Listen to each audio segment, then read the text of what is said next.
नार का अर्थ क्या है जानती हो देवियों? ज्ञान, जो ज्ञान के प्रदाता हैं। ये भारत का जो पहला शिक्षा मंत्री था ना आजादी के बाद, उसके दुष्कर्मों का ये दुष्परिणाम आया कि हमें अपने धर्म के ऋषियों मुनियों, अपनी सनातनी परंपरा के प्रति व्यंग से, मजाक से, हेयता से, उपेक्षा से भर दिया गया। आपकी फिल्मों ने देव ऋषि नारद को क्या दिखाया? चुगली करने वाला, इधर उधर की, उधर इधर की करने वाला, इतनी लंबी चोटी और जो हिलती रहेगी, और वो हंसी के पात्र फिल्मों में देखे हैं तुमने। आजादी को कितने वर्ष हो गए हैं देवियों, बताइए?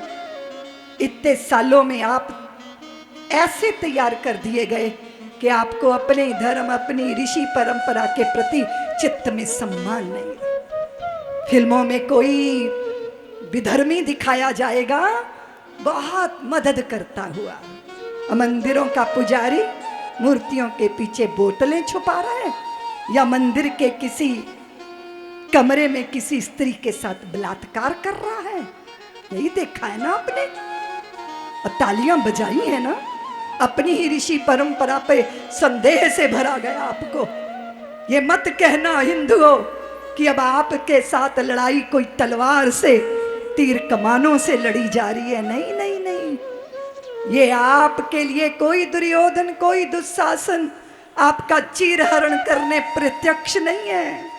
सैटेलाइट चैनल ही वो दुशासन और दुर्योधन हैं जो आपकी संस्कृति का चीरहरण कर रहे हैं और आपको अपने ही धर्म के प्रति संशय से भर रहे हैं।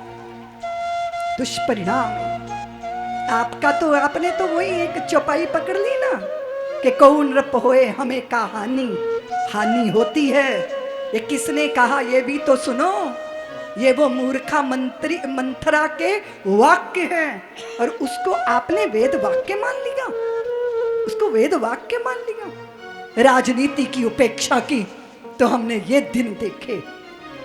यहां तक हम आए, फिर श्री राम जन्मभूमि का आंदोलन चला, गली गली हिंदू जाति को चेतना आई। आपने देश का नेतृत्व नरेंद्र भाई के हाथ में सौंपा और उत्तर प्रदेश का नेतृत्व योगी बाबा के हाथ में सौंपा। फिर आपने क्या देखा? वो अयोध्या जो श्रीहीन थी, लाखों लाखों दीपों से जगरमगर हो गई। उस अयोध्या में श्री राम जी का मंदिर बन रहा है, काशी कॉरिडोर का निर्माण हो रहा है, चारों धामों की व्यवस्था को अच्छा किया जा रहा है। इतने साल बाद चेते हो, अब फिर सो जाते हो। दुश्मन का एक ही सूत्र है कि तुम जातियों में बटे रहो और वो मजहबी जुनून वाले वोट बैंक बने रहें। और ये षड्यंत्र हिंदू जाति न समझ पाई। हाय रे दुर्भाग्य है हिंदुओं, आज भी बार बार चित्त में आशंका पैदा होती है।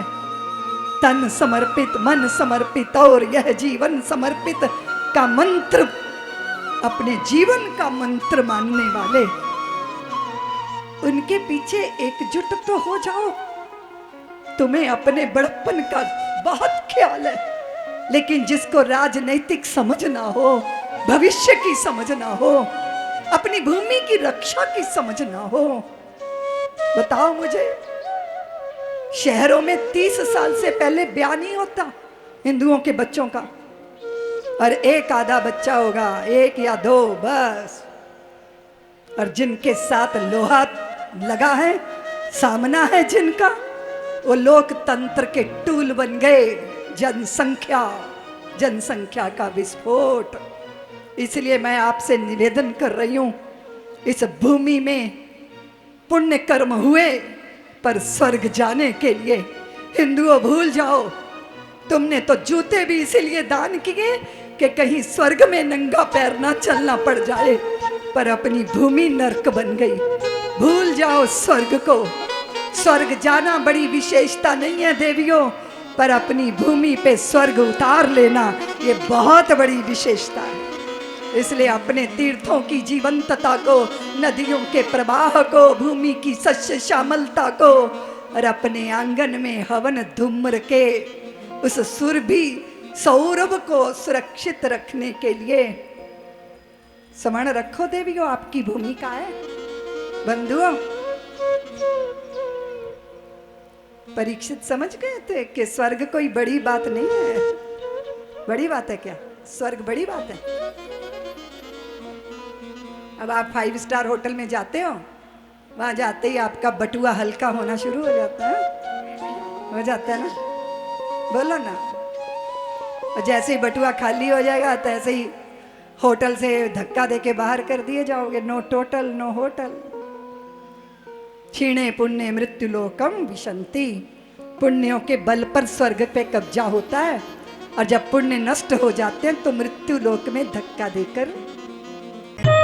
सब्सक्राइब करें साध्वी ऋतंभरा जी के YouTube चैनल को, और हमारे वीडियोस को सबसे पहले देखने के लिए बेल आइकन को दबाना ना भूलें।